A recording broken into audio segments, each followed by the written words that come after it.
session was a lot of fun. It was really great to meet everyone from different disciplinary backgrounds. It was also really nice because it was great to interact with people in a more casual setting and out of our institutional settings that we're used to.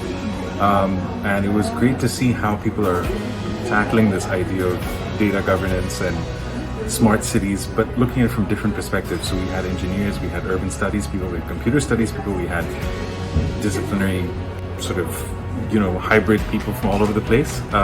So it was a lot of fun. It was very informative, and it was great. It was really well planned as well. I really learned a lot from my fellows about their own challenges, and they were quite insightful because all of people come with different backgrounds. They have different experiences, and they have a lot to share. And I actually had to rethink some of my attitudes towards research and towards interdisciplinary research. And then we had a very interesting session with Prof. Hallam Stevens, who spoke about the publishing, how we can publish.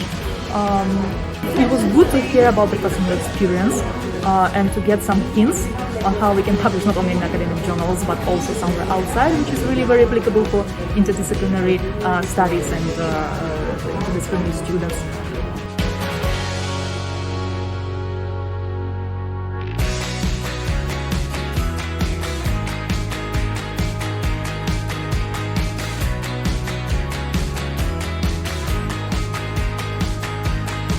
Today's event is more general one, right?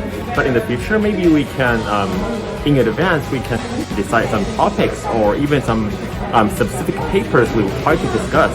So we can read in advance, we can have a more targeted discussion about the pros and cons and some even reviews.